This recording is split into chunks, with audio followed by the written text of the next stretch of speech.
Dios los bendiga, hermanos. No sé, pero cada vez que estamos desde aquí me siento tan lejos que como que no hay química. El estudio de esta mañana está basado en el libro de Génesis. Una parte de la Biblia muy importante en la cual hoy aprenderemos una bella lección. Pero como es costumbre, antes de abrir la palabra del Señor, inclinemos nuestro rostro, vamos a orar. Padre nuestro que estás en los cielos, santificado y glorificado sea su nombre. Muchas gracias, oh Dios, porque nos permite estar aquí reunidos libremente. Gracias, oh Dios, porque hoy podemos abrir nuestras Biblias con gran libertad. Gracias por ser tan bueno y tan lindo con nosotros. Queremos, oh Dios, estar seguros que tú nos das el permiso de meditar y estudiar tu palabra. Por eso, Dios, lo pedimos en el nombre de Jesús. Amén y amén. Libro de Génesis.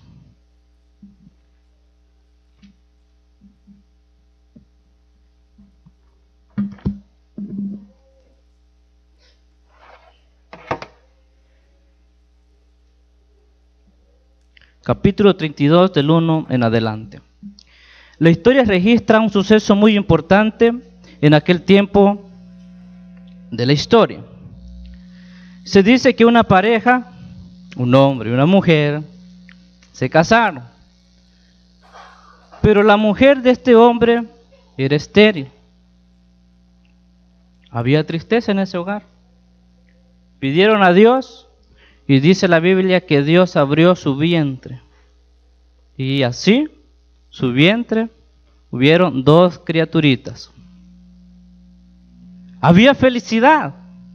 Imagínense, no podía tener hijos y ahora Dios los bendice con 2. Es una doble bendición, por supuesto. Pero algo comenzó a suceder. Mientras aquellos 2 bebés crecían en el vientre de su madre, no tenía paz aquella mujer. ¿Por qué creen ustedes que no tenía paz y alegría aquella mujer?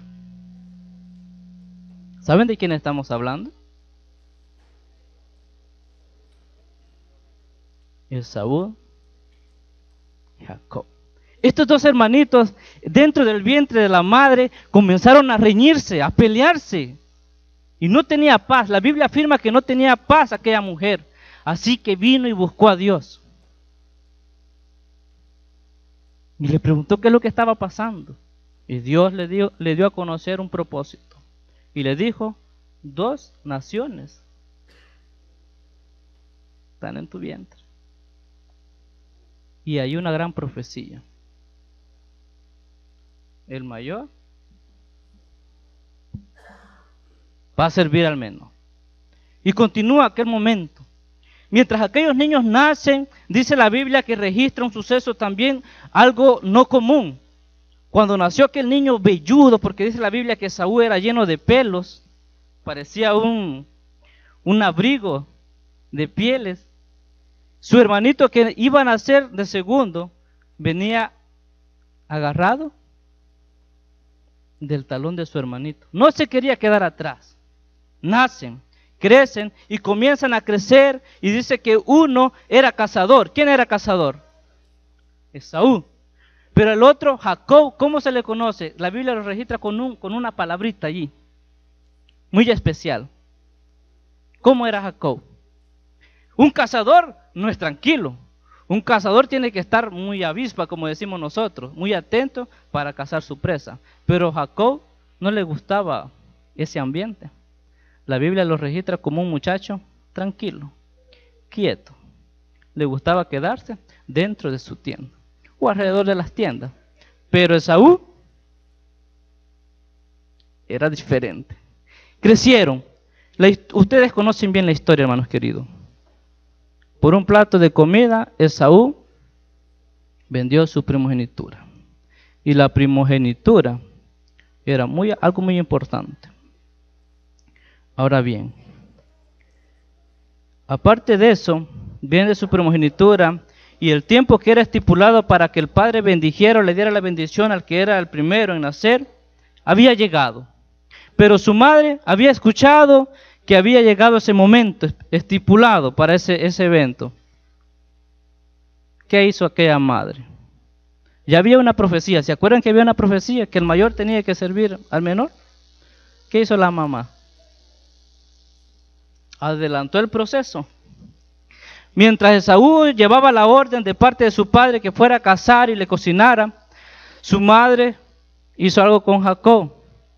También cocinaron lo que le gustaba al papá. ¿Qué significa Jacob? Usurpador, engañador. Miren qué interesante. Y se cumple esa profecía, porque Jacob le robó la bendición también que le tocaba a Esaú. Ahora bien, este muchachito ya estaba en problema. Cuando llegó Esaú a reclamar su bendición, ¿qué pasó? Ya no hay más bendición para ti. Alguien tomó tu bendición. ¿Y quién creen ustedes que pensó lo primero que pensó Esaú en su mente? ¿Quién le había robado la primogenitura?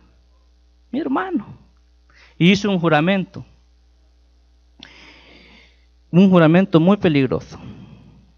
Aquel muchacho lleno de ira prometió que cuando su padre muriera y descansara y se cumplieran los tiempos del luto, iba a tomar una venganza. ¿En qué consistía esa venganza contra su hermano? Matarlo. Lo tenía que matar. ¿Se acuerdan ustedes de otro suceso mostrado en la Biblia que terminó con muerte? Caín y Abel. Nosotros como iglesia adventista sabemos y comprendemos que ese simbolismo representa algo muy importante que tiene que pasar ahora en día. Caín representa a los que no son hijos de Dios y Abel a los que son hijos de Dios. Ahora igual pasa con Esaú y Jacob, pero ahora se tilda a Jacob como mentiroso, como un usurpador. Capítulo 32, versículo 1. Jacob siguió su camino y ángeles de Dios salieron a su encuentro. Versículo 2. Cuando los vio, dijo: campamento de Dios es este. Y llamó a ese lugar Mahanaim, que significa dos campamentos. Versículo 3. Y Jacob envió mensajeros delante de sí a su hermano Esaú, a la tierra de Seir, campo de Edom. Y les mandó decir a mi hermano Esaú: así dice tu hermano, tu siervo Jacob: hasta ahora he vivido con Labán, versículo 5, y tengo vaca, asnos, ovejas, siervos y siervas. Envió a decirlo a mi señor para que haya gracia ante sus ojos. Si ustedes notan, la historia como que ya va mucho más avanzado. Ahora ese hermanito que había salido a huir iba retornando, iba regresando a tener un encuentro ¿con quién? Con Esaú, su hermano. Pero ¿sabía Jacob lo que había cometido? Sí. Pregunto, ¿alguna vez usted ha estado preocupado? ¿Qué lo preocupa? ¿Cuál es la diferencia entre preocupación y angustia? ¿Alguien me puede decir? ¿Qué es estar preocupado y qué es estar angustiado? ¿Qué lo preocupa a usted ahora en el diario vivir? ¿La deuda? Sí. ¿Una enfermedad? ¿Falta de trabajo? Es preocupante. Pero una angustia, ¿cuál es la diferencia de una angustia?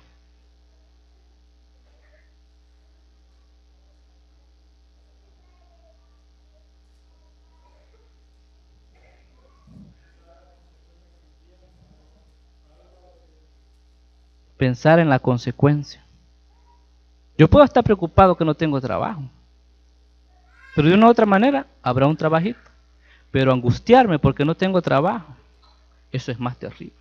Eso mata. emocionalmente, eso causa un gran problema.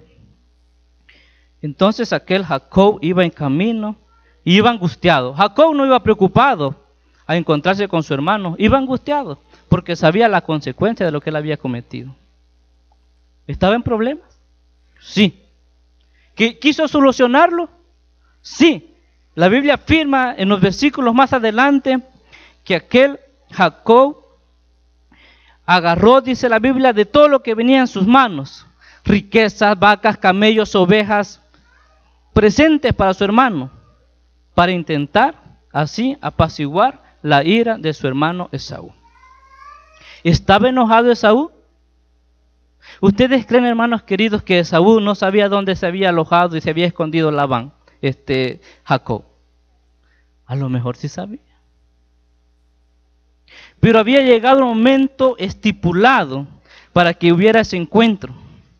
¿Y saben ustedes quién estaba realizando ese encuentro? ¿Creen ustedes que era de parte de Dios o de parte de Satanás? Dios. De este lado, ¿qué creen ustedes? ¿Que era de parte de Dios o de parte de Satanás aquel encuentro de esos dos hermanitos? Dios. Perfecto. Y si les digo yo que ese era un plan de Satanás, ¿qué me dijeran ustedes? ¿Se acuerdan que Dios le había dado la orden? Vete para donde tu hermanito. Sí.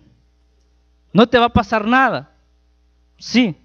Pero Satanás ya había estado en la mente de Esaú, manipulándolo. Esaú tenía que vengarse de lo que le habían hecho. Esaú estaba decidido a matar a su hermano, pasar lo que pasara.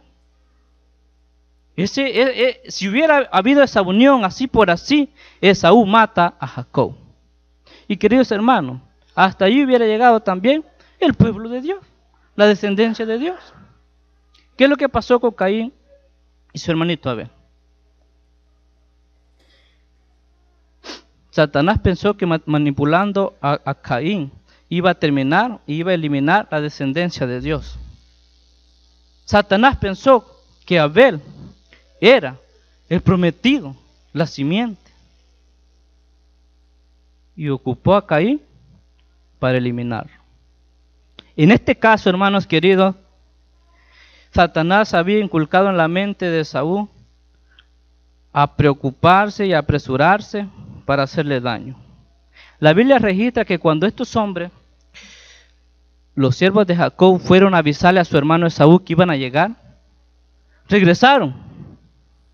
¿Y qué fue la respuesta que le dieron los siervos a Jacob? Tu hermano viene a recibirte. Sí, pero viene con 400 personas más a caballo. ¿A qué le suena a usted esa cantidad? A guerra. Un ejército viene. ¿Y qué dijo Jacob? Bendito Dios, viene mi hermano. Jacob se asustó, se angustió. Lo primero que hizo Jacob, no, si me halla en un solo campamento, me elimina del todo. Así que dice que Jacob dividió los campamentos y los apartó por allá. Por si viene mi hermano, elimina a un grupo, pero va a quedar todavía alguna descendencia. Eso pensaba él. Pero miren qué bonito, acompaña el versículo 9. En aquella angustia que Jacob estaba teniendo, hizo algo que todos nosotros tenemos que aprender ahora. Versículo 9. Entonces Jacob oró: Dios de mi padre Abraham, Dios de mi padre Isaac, Señor que me dijiste, oiga, vuélvete a tu tierra y a tu parentela y te haré bien. ¿Qué estaba haciendo Jacob? ¿Qué estaba haciendo? Orando. Pero también estaba reclamándole. Ahí viene mi hermano con 400 personas. No vienen a hacerme bien. Y tú me mandaste. Pero tú me prometiste. En el reclamo le hace entender a Dios, tú me prometiste hacerme el bien. ¿Pero estaba angustiado Jacob? Sí, muy angustiado. Sigue la lectura y sigue la historia y sigue y sigue y sigue y pasa algo muy interesante. Ya cuando su hermano estaba más cerca, dice la Biblia que Jacob acampaba y dormía. ¿Creen ustedes que dormía Jacob? Tal vez dormía en su campamento, pero Jacob estaba ¿cómo? Angustiado. ¿Me van a matar? Yo les aseguro que Jacob no dormía. La Biblia también lo enseña así. Versículo 22. Aquella noche se levantó, tomó sus 2 esposas, sus 2 siervas y a sus ¿cuántos hijos? 11 hijos. Y pasó el vado de Jacob. Les hizo pasar el arroyo e hizo pasar todo lo que tenía. Y dice la Biblia que Jacob se quedó solo. Pero algo pasó allí. Mientras Jacob estaba solo, su pueblo estaba protegido. Pero él se quedó solito y comenzó a orar. Imagínense a Jacob arrodillado en aquella parte del desierto o escondido, yo no sé, pero arrodillado, orando a Dios, orando. Y de pronto alguien tocó su hombro. Imagínense esa escena. ¿Qué creen ustedes que hizo Jacob? ¿En quién creen ustedes que pensó? Lo primerito que pensó Jacob era su hermano. Me van a matar. Y le perturbaron la oración y dice la Biblia que Jacob comenzó a luchar con ese ser, con esa persona. Y luchó y luchó y luchó. Y aquel ser vio que esa lucha era una lucha de angustia y de agonía porque no lo soltaba. Ya estaba amaneciendo. Y aquel ser le dice, suéltame porque ya está amaneciendo. Y no lo soltaba, luchaba y luchaba. Hasta que lo tocó en el encaje, dice la Biblia. Y aquel hombre cayó con un gran dolor, pero cayó. Pero algo ocurrió en aquella lucha que había allí, hermanos. En el versículo 28, versículo 27, versículo 26 dice, el varón le dijo, déjame que raya el alba. Pero Jacob respondió, no te dejaré si no me bendices. Y el varón le preguntó, ¿cuál es tu nombre? Y él respondió, me llamo Jacob. ¿Y qué significa Jacob? Engañador, usurpador.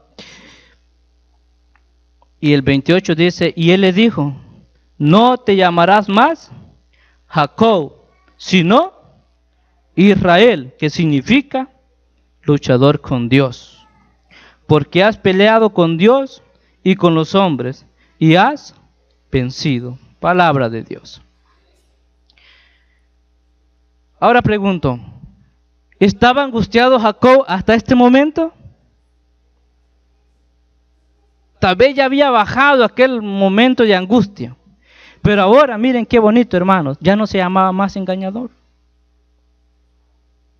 Le cambió el nombre. No te voy a soltar hasta que me bendigas.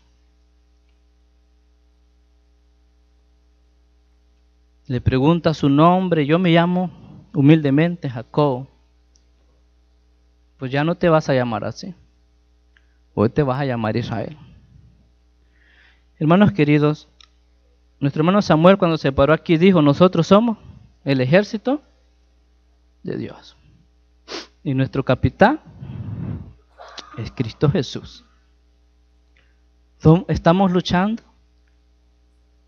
Sí. La historia de Jacob y este evento que se registra en la Biblia no es un evento así por así escrito en la Biblia. ¿Han ustedes escuchado hablar de la angustia que ha de sufrir el pueblo de Dios? ¿El tiempo de angustia? ¿Les suena a ustedes eso? ¿El tiempo de angustia? Pregunto, ¿qué significa el tiempo de angustia? ¿Qué abarca el tiempo de angustia?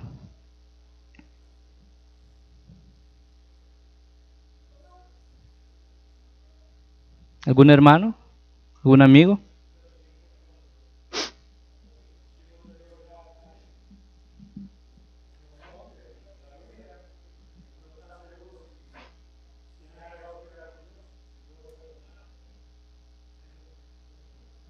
Gracias, hermano.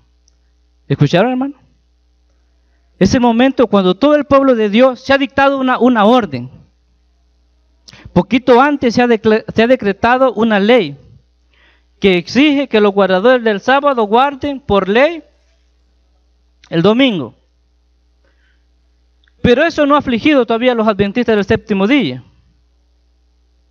Ahí viene gente que ha decretado matarlos, van a morir. Hay gente que está huyendo en los montes, en el desierto, en los lugares que uno ni se imagina. Ahí vamos a andar huyendo. Pero usted y yo no van a andar angustiados porque nos anden siguiendo, porque me van a matar. Usted y yo, se ha decretado una ley que sí, hay una fecha estipulada para matar al pueblo de Dios, para eliminarlo, para acabar con ellos. La historia cuenta que muchos van a estar en cárceles que ni humano ha estado todavía, en calabozos, donde ni siquiera cuando nosotros gritemos y pidamos ayuda, no va a haber oído humano que escuche nuestro auxilio, que escuche nuestra aflicción. No va a existir, hermanos queridos. Pero ¿va a andar huyendo o va a andar angustiado el pueblo de Dios porque lo anden persiguiendo? ¿Sí o no? No. Miren, hermanos queridos, algo ha ocurrido en nuestras filas de la iglesia adventista del séptimo día. Muchos han mezclado el tiempo de tribulación, la gran tribulación, con el tiempo de angustia. Y son dos cosas bien diferentes. La angustia que usted y yo va a estar pasando es la que nuestro hermano nos pudo decir allí. ¿Será que estamos perdonados? ¿Será que quedó algún pecado que no confesamos ante Dios? Esa va a ser una angustia, hermanos queridos, porque usted ha vivido, creció en el Evangelio, ha conocido qué significa la iglesia adventista, su doctrina, le han enseñado a Dios aquel momento tan lindo donde Cristo descienda. Usted ha entendido todo perfectamente, pero aún así no quiso hacer la voluntad de Dios.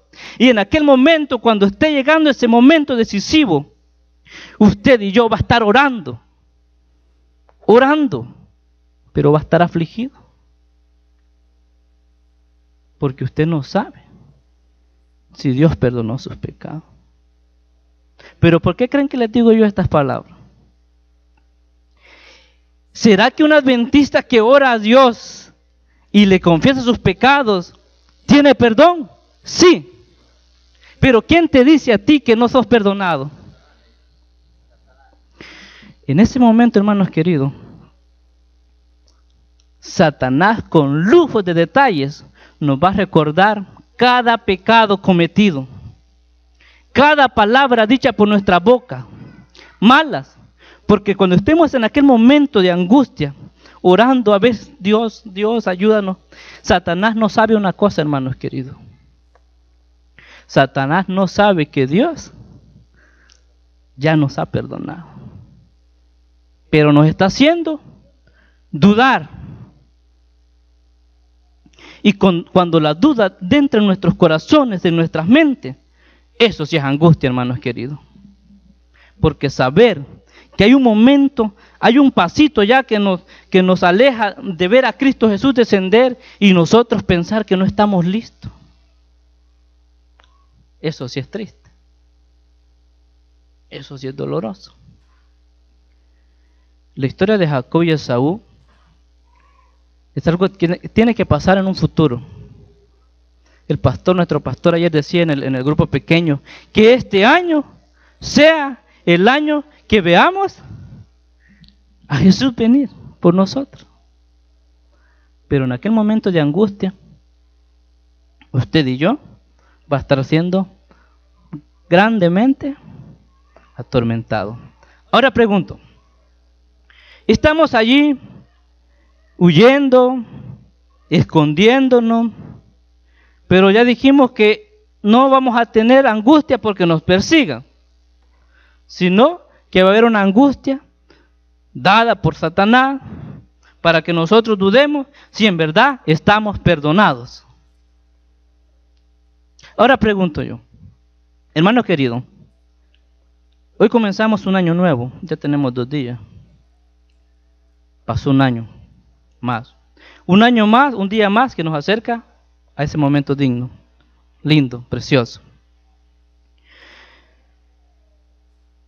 Comenzó este año, ¿ha cometido algún pecado usted? Yo sí. ¿Los he confesado a Dios? Tal vez. Porque la mente del ser humano es muy olvidadiza. Pero ¿saben quién sí sabe todos nuestros pecados? También. Pero ¿saben ustedes quién nos empuja a pecar? El enemigo. Pero tenemos a un sumo sacerdote que nos ayuda. Podemos pecar. Hermanitos queridos, les dice allá en las primeras cartas Juan. Si alguno peca, no se preocupe, tenemos un abogado. Pero un abogado no puede hacer nada sin que usted le lleve su caso para que le ayude. Ahora en día, hermanos queridos, hay tiempo de gracia. Hay tiempo de gracia. Busqué por todos los medios necesarios buscar donde dice aquel párrafo que la iglesia adventista, para la iglesia adventista se le acaba el tiempo de gracia, pero no encontré.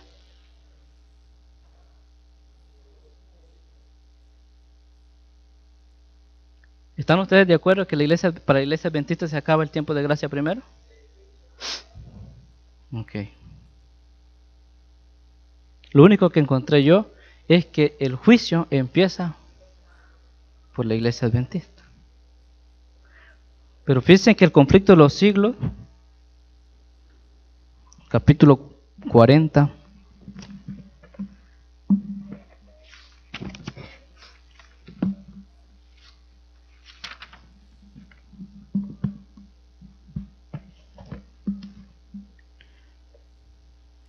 capítulo 40 del conflicto de los siglos, página 471. Oiga lo que dice la sierva del Señor con respecto al versículo de Daniel capítulo 12, versículo 1. En aquel tiempo se levantará Miguel, el gran príncipe que está por los hijos de su pueblo, y será tiempo de angustia cual nunca fue desde que hubo gente hasta entonces. Mas en aquel tiempo será libertado su pueblo, todos los que se hallen escritos en el libro. Sigue la lectura. Cuando termine el mensaje del tercer ángel, la misericordia divina no intercederá más por los habitantes culpables de la tierra.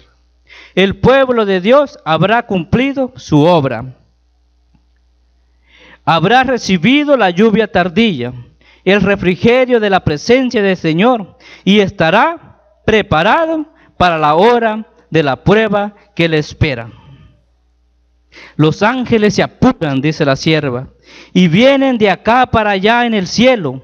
Un ángel regresa a la tierra y anuncia que su obra, y anuncia que su obra ha sido terminada. El mundo ha sido sometido a la prueba final, y todos los que han resuelto ser fieles a los preceptos divinos han recibido el sello del Dios vivo. Gloria a Dios.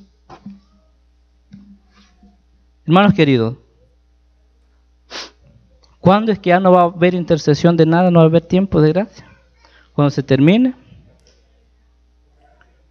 22:11. Cuando se termine de predicar el mensaje del tercer ángel. Ahora bien, ¿será que el mensaje del primer y el segundo ángel quedan a un lado? No. Los mensajes tienen que ser predicados. Yo no le puedo predicar al hermano, mire, va a recibir la marca de la bestia si no hacen esto y esto. Va a aceptar el mensaje. Pero si yo no le digo que adore a Dios, él queda igual. Hermanos queridos, en aquel tiempo todo va a parecer mal para nosotros. Pero Dios no nos abandona. Vamos a estudiar algunos versículos de nuestra Biblia, donde vamos a ver el poder grande de Dios.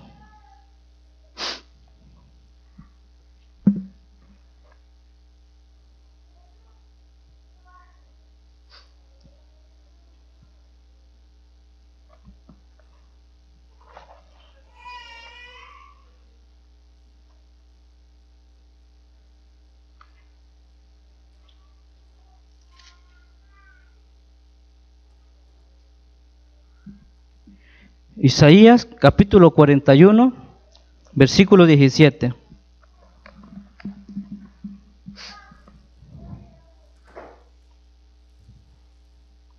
Isaías 41, 17. Los humildes y pobres buscan el agua y no la encuentran. Su lengua está reseca de sed. Yo, el Señor, los oiré. Yo, el Dios de Israel, no los desampararé. Qué lindo, hermano.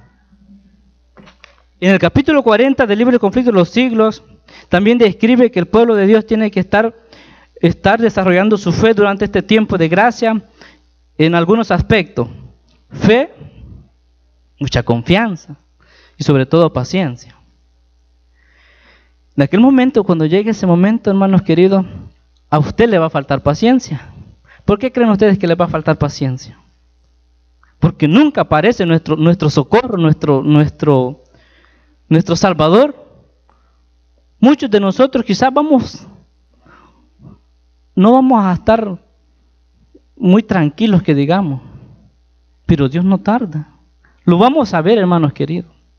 Dice la sierva del Señor en ese libro tan lindo que mientras nosotros seamos perseguidos y nos andemos escondiendo, y aquellas personas que nos quieran hacer daño, nos quieran matar, nos quieran hacer cualquier cosa, ángeles de Dios que no los pueden ver, el ojo humano, van a estar rodeando a esos campamentos, a esos grupitos que andan huyendo. Qué lindo va a ser. Pero en ese momento usted y yo tiene que estar solo. Dios ya no está interviniendo por usted. Pero los ángeles sí están escuchando aquellos ruegos, aquellas oraciones. En muchas ocasiones en la Biblia, Dios ha mandado ángeles para realizar su protección. En aquel tiempo incluso llegaban vestidos así como un hombre que andaba caminando, llegaba a una casita, entraban, comían con ellos, les lavaban los pies, etc. Pero Dios mandaba a sus ángeles. Hay un gran engaño, hermanos queridos, que va a pasar en aquel tiempo de angustia, cuando usted y yo esté dudando si es cierto que Dios viene por nosotros. Dice el libro de Apocalipsis, capítulo 1, versículo 13 en adelante, que va a haber una señal muy importante. Dice que ve a un ser vestido de lino fino que se pasea sobre los candelabros, etc. Esa transfiguración, puede llamarlo así, o esa semejanza, Satanás la va a lograr hacer. ¿Se imagina usted a Satanás vestido como Jesús, como nosotros lo imaginamos? Hablando apaciblemente, haciendo grandes señales y milagros, sanando. ¿Se imagina usted ese momento? Satanás vestido y engalanado como Dios mismo, como Cristo mismo venido aquí a la tierra.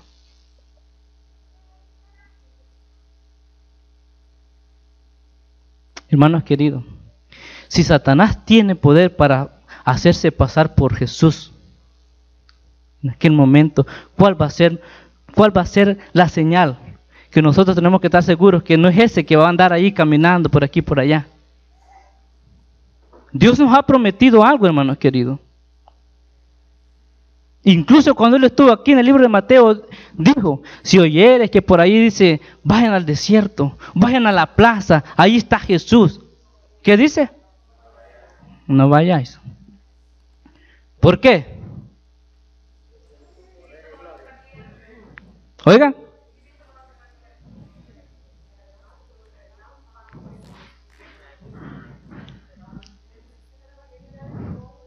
Todo, ojalá, hermana Ale.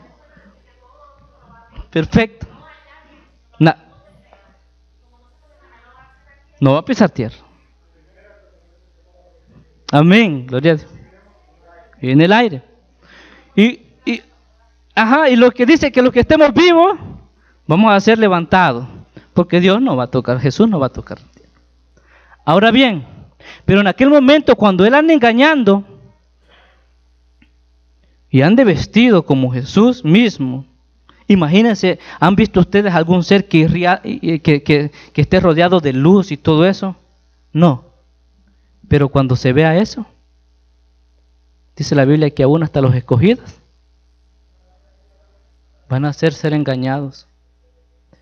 La sierva del Señor también dice que ese Satanás disfrazado de Jesús va a comenzar y a predicar y a decir, hermanos, he cambiado el sábado por el domingo.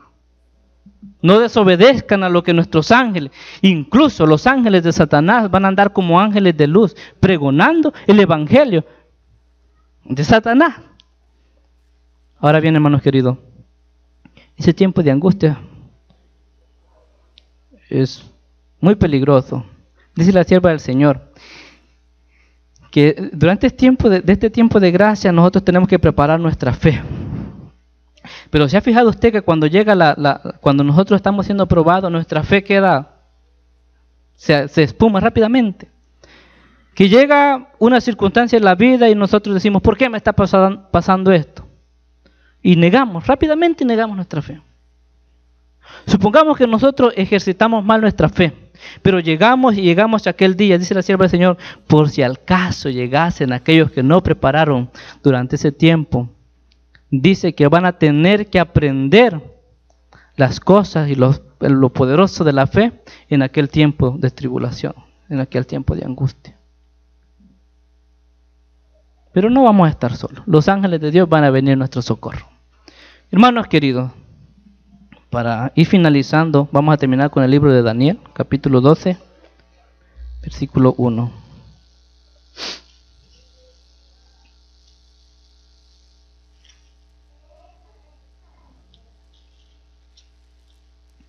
Cuando ya todo aparezca haberse terminado, y cuando ya todo aparezca que la victoria no es para Dios, la sierva del Señor dice que Satanás va a tener toda la autoridad y los ángeles del enemigo van a tener toda la autoridad para hacerle tanto daño al pueblo de Dios. Tanto, pero tanto daño que no ha existido. Satanás va a pensar que nos ha derrotado. En ese momento, hermano, cuando ya todo esté, que nosotros digamos, nunca apareció nuestro Salvador.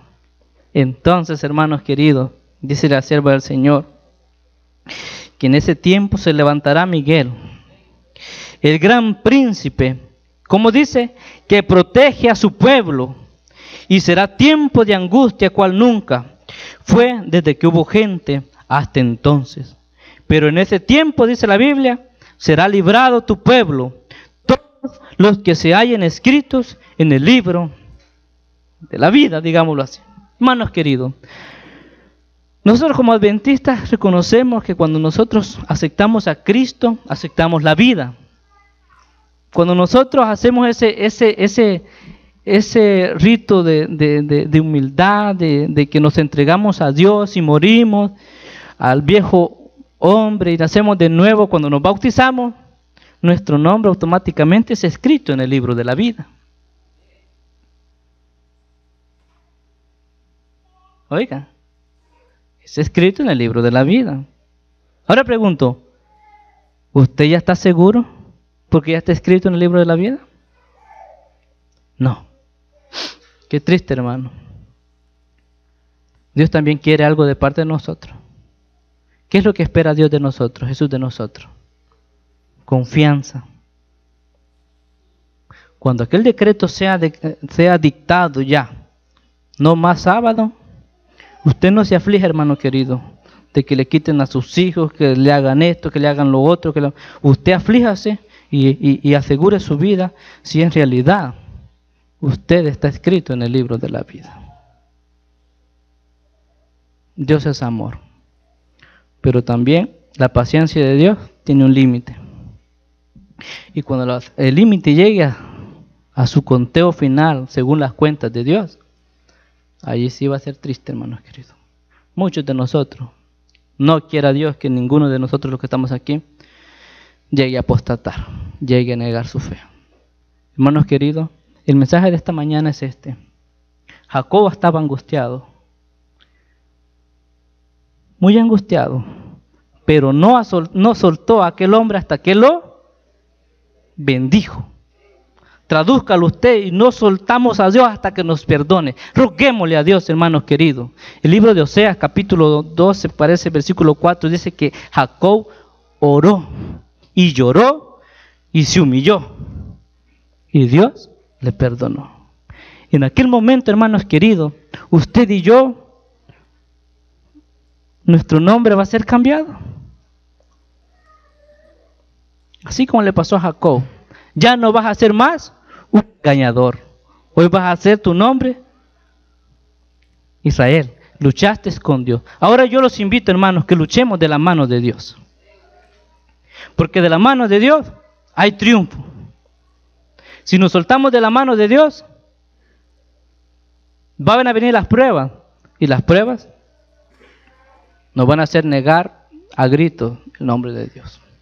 Hermanos queridos, en cierta ocasión, una niñita con su padre iban en la carretera y en una ciudad, si usted anda por allí y su niño se le va hacia adelantito, algo le va a pasar.